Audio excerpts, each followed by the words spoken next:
Fala, meu aluno, beleza? Vamos então para o nosso quinto bloco, penúltimo bloco. E aí você vai continuar a fazer questões comigo da banca CESP. Beleza? Então, você já viu aí? Tranquilo? Vamos passar a questão 47. Questão 47 ele disse: a forma pronominal los em investigá-los retoma o antecedente casos de desaparecimento. Leia o texto comigo.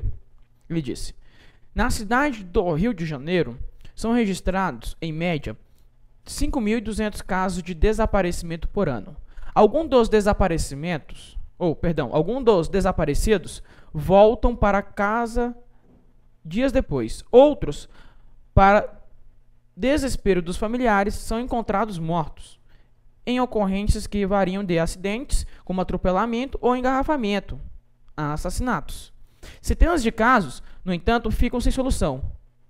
Uma policial civil resolveu investigá-los formalmente.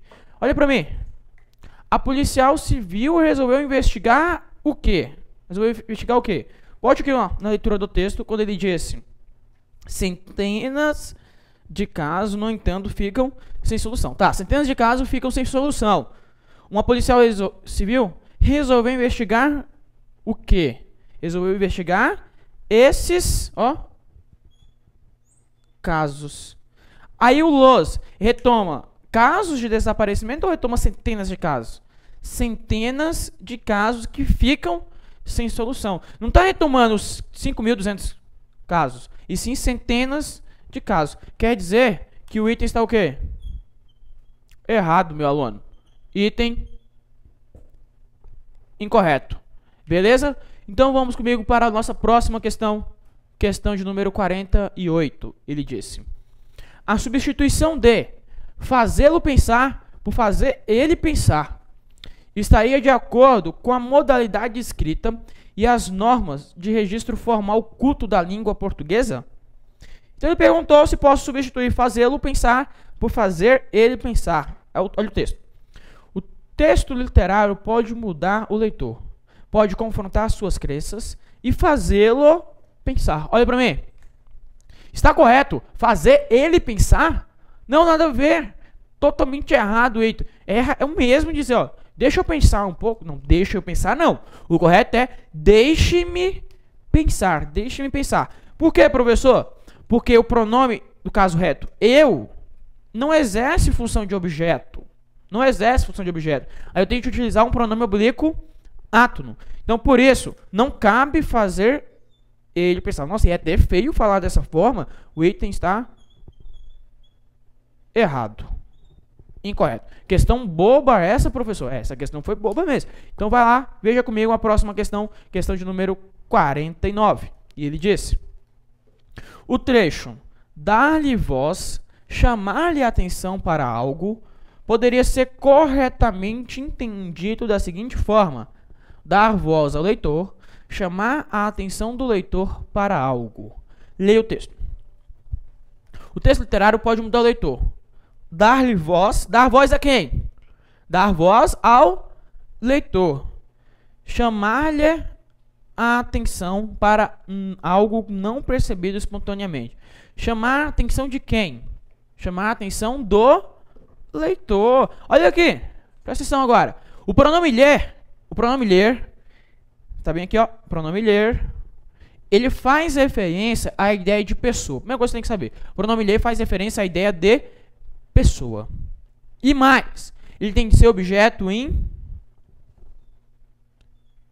indireto. Objeto indireto. Então, o pronome ler faz referência à ideia de pessoa e exerce função sintática de objeto indireto. Quer ver? Veja só o contexto. Eu digo a você.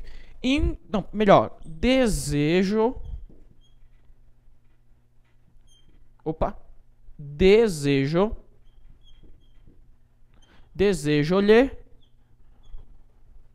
Desejo-lhe uma boa noite. Desejo-lhe uma boa noite. Olha a relação. Você deseja algo, objeto direto, a alguém. Cabe lembrar que esse boa noite ele vai ser escrito com hífen, tá? Hífen, professor, sim, porque aqui o boa noite, ele indica que é um substantivo. Agora, lógico, se for saudação, boa noite sem hífen, tá? Boa noite, chegou, boa noite a você. Então, aí é sem hífen, beleza? Beleza, professor? Aguarde um pouquinho. Pronto, estou de volta, fui pegar o pincel que tinha caído. Quem deseja algo a alguém. Olha, desejo a você, desejo a ele ou a ela uma boa noite. Então, olha só, o lhe, ele tem que fazer referência à ideia de pessoa, tem que ser ideia de pessoa. E mais, tem que ser objeto indireto. O item, portanto, o item aqui, pagando, o item, portanto, está correto. Dar-lhe voz, ou seja, dar voz ao leitor. Chamar-lhe atenção, chamar a atenção do leitor. Item perfeito. Item correto. Pegue mais uma questão na tela, questão número 50. E ele disse: a substituição de ensinamos-lhes, porém ensinamos a eles, ou melhor, a elas, ensinamos a elas, preservaria tanto a correção gramatical do texto, quanto as relações semânticas expressas no trecho em questão. Tá? Então ele perguntou se a substituição de lhes por a elas preservaria o sentido e a correção gramatical. Lê o texto. Assim que nossas crianças começam a falar, ensinamos-lhes seu nome, o nome de seus pais e sua idade. Olha aqui. Presta atenção. Nós ensinamos a quem? Professor? Ensinamos a elas. A elas quem? A elas, as crianças, ó. Assim que nossas crianças começam a falar, ensinamos a elas. Não a elas. O item, então, está o quê? Correto, professor. Está certo. Porque o lhes, ele retoma a ideia de pessoa, pode, sem problema nenhum, ser substituído por a elas ou a eles, se for o caso. E mais, ele tem que ser objeto indireto. Porque quem ensina alguma coisa, ensina o seu nome, ensina alguma coisa a alguém, a eles. E esse a eles é objeto indireto. Tranquilo, meu aluno? Beleza? Então continue firme, continue praticando. Pegue lá a próxima questão, questão de número 51. E ele disse: 51 é a boa. Ela não é. 51 é uma boa ideia. Errei, professor. 51, pitu e por aí vai, né? O desenvolvimento das ideias do texto mostra que a flexão de plural em lhes deve-se ao fato de que esse pronome está substituindo avanços. Olha que questão boa essa. Ele disse que o lhes está substituindo avanços. Ah, professor, esse item está errado. Calma, vamos ler o texto. Não, professor, já está errado. Vou ler o texto.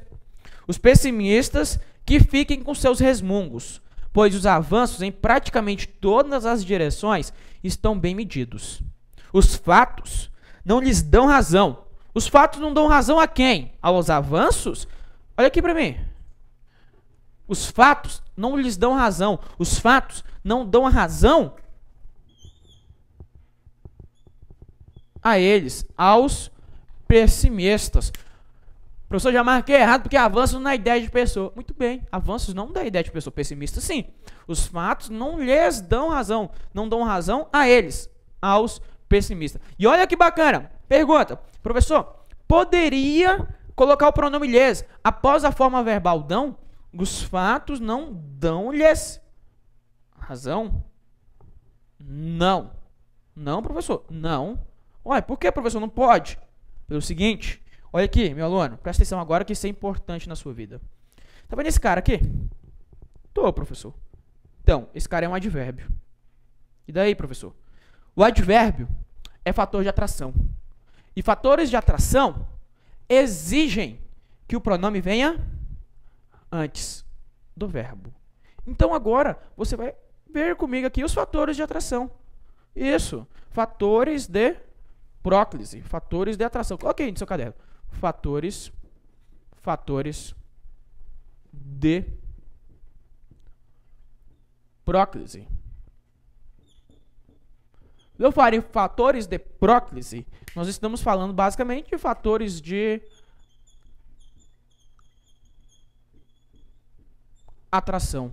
Quando exigem ali a próclise. Fatores de próclise e fatores de atração. Professor, e quais são os fatores de atração, fatores de próclise? Bom, número 1, você tem advérbios. Número 2, nós temos palavras negativas. Professor, palavras negativas também são fatores de atração? Sim, são fatores de atração. Palavras negativas. Número 3, pronomes relativos. Número 4, pronomes demonstrativos.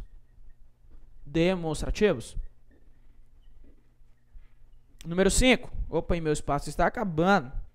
Número 5, pronomes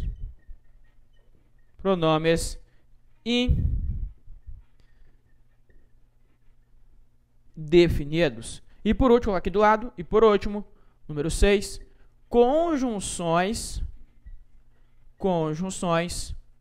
subordinativas.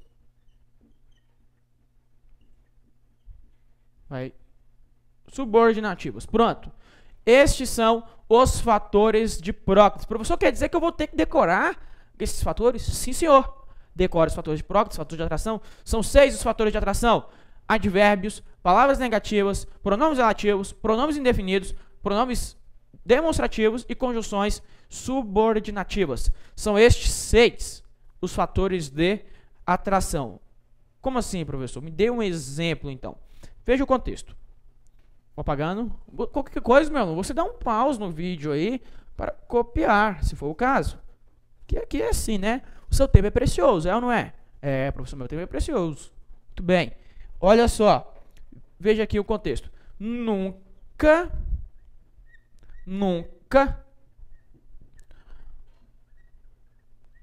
aborrecite. Nossa, professor, nunca aborrecite. Aborrecite parece nome de remédio, né? Nunca aborrecite. É verdade. Olha só, nunca é um advérbio. E advérbios são fatores de atração. Então, o correto é nunca te aborreci. Nunca te aborreci. Por quê? Porque se tem fator de atração, obrigatoriamente deve ser utilizado a próclise. Agora veja que interessante como é que caiu recentemente na prova do STF. STF, Supremo Tribunal Federal. Estava lá a prova. Não importar-se com o que ocorra. Não importar-se com o que ocorra. Questão aí, STF. E ele disse o seguinte: o uso da próclise no trecho em não importar-se com o que ocorra será facultativo? Professor. Ah, mas é fácil demais? Ó, não, professor, é um advérbio. Verdade, meu aluno, advérbio. Se tem um advérbio, é fator de atração. A próclise é obrigatória. Cuidado com esse tipo de questão, meu aluno. Muito cuidado com esse tipo de questão. Por quê, professor? Muito simples. Pelo seguinte, não importar. Importar é um verbo no infinitivo? É, professor. Verbo no infinitivo. Importar-se o verbo no infinitivo. Olha que interessante. Quando o verbo estiver no infinitivo, você pode facultar. Professor, mas tem fator de atração. Não interessa. Não interessa. Tem fator de atração? Não interessa. Posso colocar não importar-se com que ocorra ou não se importar com que ocorra. Interessante essa regra. Se o verbo estiver no infinitivo, sem problema nenhum você pode utilizar a ênclise, mesmo havendo fator de atração. Então, tanto faz não se importar com que ocorra ou não importar-se com que ocorra. É lógico que nos demais casos, você irá utilizar a próclise, porque é o fator de atração, ele manda. A próclise só não manda nesse caso. Tá, meu aluno? Então, cuidado. Muita gente boa errou essa questão do STF. Por quê? Porque o menino decorou. O menino decorou os fatores de atração. São 6 fatores de atração, professor. Aí não se lembrou desse caso. Lembre-se muito bem desse caso. Porque é um caso frequente em provas. Frequente. Beleza? Beleza, professor? Então, voltemos aqui, ó. Voltemos. Pode olhar pra mim ainda. Fica olhando pra mim. Volta pra cá. Eu gosto que você fique olhando pra mim. Bonito desse jeito. Professor, menos. Por favor. Então, olha só. Olha aqui que o não é um fator de atração. Então, exige que a próclise. Beleza, meu aluno? Beleza, professor. A questão aqui você já viu que está correta, porque sem problema nenhum você pode colocar... Opa! Professor, é correta não. Correta não, professor. A questão está errada. A questão está errada, professor. Presta atenção. Não, eu sei que está errado. Eu estava só testando para ver se você está prestando atenção. Preste atenção aí. Está dormindo? Pô, acorda aí. A questão está errada, porque o ilhês não refere-se a avanço, refere-se a pessimistas. Beleza? Beleza, professor? Então, veja para mim a questão de número 52 na tela. E ele disse: Câmara dos Deputados, hein? Por lhe ter rejeitado. O pronome lhe corresponde à expressão a ele. Vamos ver, lê o texto.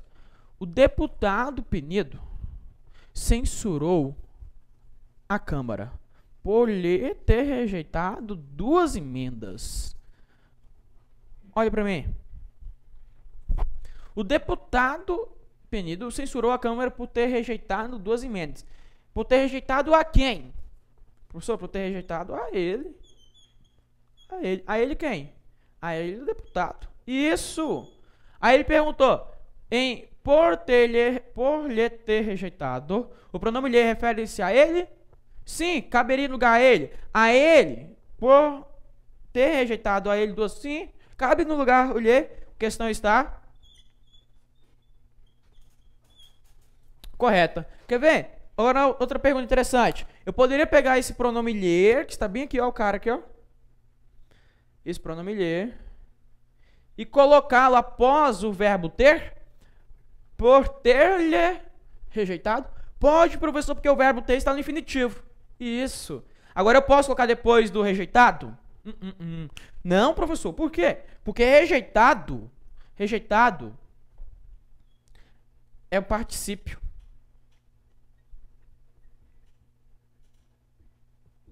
E o verbo no particípio, de forma nenhuma, jamais admitirá a ênclise. Então, por ter rejeitado, olha, não. Verbo no particípio, proibido. Olha que bacana isso aqui, então. Enquanto no infinitivo você utiliza a ênclise, que é a colocação do pronome após o verbo, ênclise. Colocação do pronome após o verbo, você pode utilizar a ênclise. No particípio, é terminantemente proibido o uso da ênclise. Beleza, meu aluno? Beleza, professor. A questão ficou certa porque cabe a ele? Isso. Perfeito. Nós só analisamos um pouco mais. Então, agora você irá estudar um assunto interessantíssimo comigo. Você já fez algumas questões, mas agora ficará interessante. Por quê, professor? Porque você vai estudar aqui um assunto muito frequente em provas, que é a chamada pontuação. Ah, professor, essa cai com frequência? Essa cai com frequência, meu aluno. Essa você vai ter que se preocupar muito. E você já começa comigo aqui, ó, uma regra básica. Vou até colocar aqui, ó, regra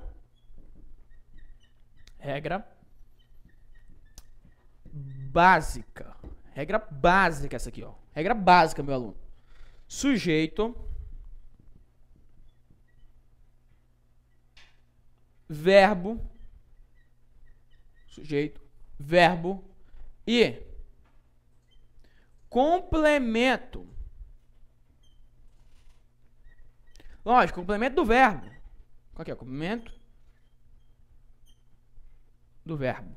Todas as vezes que você tiver sujeito, verbo e complemento do nosso verbo, aqui, exatamente nesta ordem, que é considerada uma ordem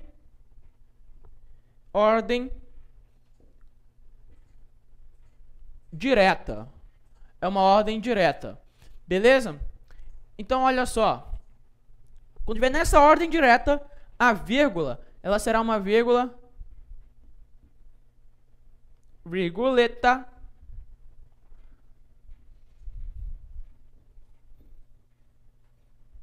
proibida. Pronto. Na ordem direta, sujeito, verbo e complemento, vírgula, proibida. Proibida. Tome cuidado com isso, tá? Não se separa o sujeito do verbo, nem o verbo do seu complemento na chamada ordem direta. Essa é a regra básica. Parte daqui, não vai errar uma questão dessa. É muito comum observarmos em redações.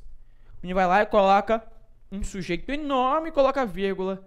Por que ele faz isso? Porque ele aprendeu com a tia Maricota o seguinte: todas as vezes que você precisar dar uma respiradinha, coloque a vírgula. Nossa, não vai dar certo, meu aluno. Isso não vai dar certo. Negócio de dar respirada e colocar vírgula. É errado isso aí. Cuidado com isso, tá? Tá, professor. Então pegue para mim, por gentileza, a próxima questão na tela. Questão 53 é a boa. Não acarretaria prejuízo para a correção gramatical do texto a inserção de vírgula imediatamente após a forma verbal gera, tendo o sinal de pontuação, nesse caso, a função de realçar o advérbio apenas. Então, olha para mim. Olha para mim. Beleza, então, meu aluno. O que ele fala para você? Ele disse: a inserção de uma vírgula logo após a forma verbal gera preservaria a correção gramatical, tendo esse sinal de pontuação a função de realçar o advérbio apenas. Olha só o texto aqui. Olha aqui na tela. O consumismo não gera apenas os impactos ambientais. Olha para mim. O consumismo não gera. O que é? A primeira coisa que você faz: pega o verbo. Olha, agora nós estamos aqui junto ao nosso amigo André. André, ele está mexendo na câmera, que coisa bacana.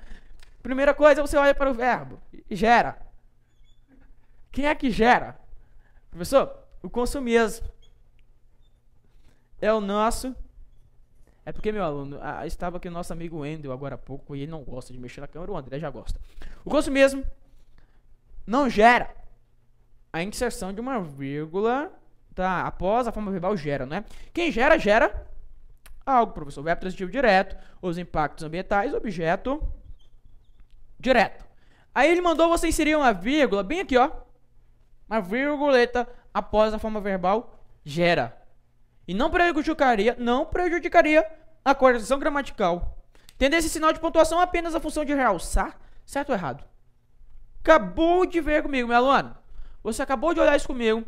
Você viu que numa ordem direta a vírgula é o quê? Uma ordem direta, vírgula é o quê? Proibida, professor. Então, ó, vou colocar aqui, ó, vírgula, virguleta, proibida. Nada de colocar vírgula, separando sujeito, verbo e complemento numa ordem direta. Tranquilo? Tranquilo, professor? Então, antes de mais nada, antes de analisarmos mais uma questão, eu quero que você analise um contexto comigo no quadro. Você vai analisar um contexto com o seu querido professor. Tá, professor? Vamos analisar um texto. Eu digo a você, a redução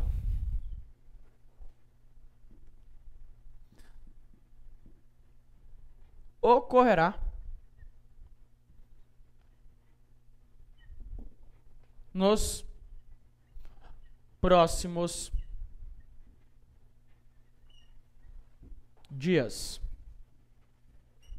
A redução ocorrerá nos próximos dias. Agora, preste atenção. Primeira coisa que você faz, professor, procurar o verbo. O que é que ocorrerá então? A redução é o seu sujeito. Nos próximos dias, professor, é quando que ocorrerá? Então o verbo ocorrer é um verbo intransitivo. Nos próximos dias, adjunto adverbial de tempo, professor. Tempo. Beleza. Adjunto adverbial de tempo. Agora, digamos que nós reescrevamos o nosso texto da seguinte forma. nos próximos dias,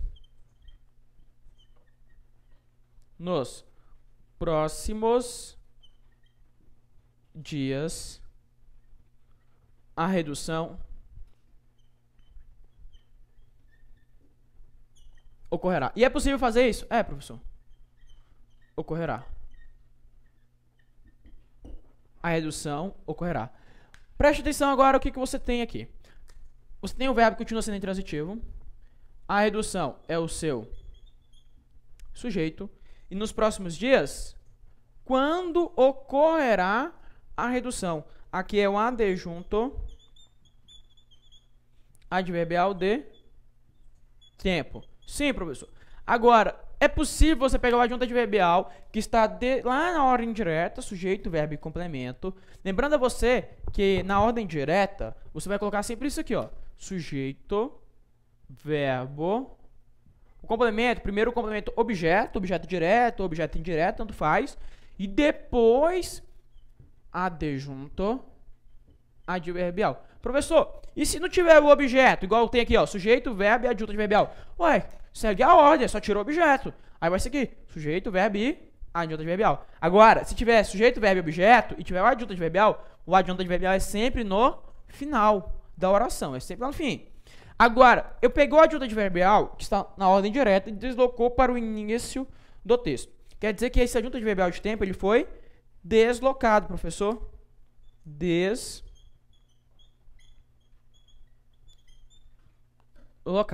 Foi deslocado da sua ordem natural. Beleza, o que acontece? Se você tem um adjunto adverbial deslocado, e é de grande extensão, professor, isso, mais de duas palavras, 3 ou mais. Ou seja, se tem 3 ou mais palavras, é adjunto adverbial de grande extensão. Se ele é de grande extensão, obrigatoriamente, você deve colocar a vírgula. Essa vírgula é uma vírgula obrigatória. É uma vírgula obrigatória. Obrigatoriamente, você deve colocar esta vírgula. Professor, e se for de pequena extensão? Bom, se for de pequena extensão, que é 2 ou menos, até duas palavras, pequena extensão, a vírgula passa a ser opcional. Tranquilo, meu aluno? Então, vamos fazer o seguinte. Eu vou aguardá-lo no nosso próximo bloco para praticarmos questões a respeito disso. Então, eu quero que você revise e venha comigo no nosso próximo bloco resolver questões. Até lá. Aquele abraço.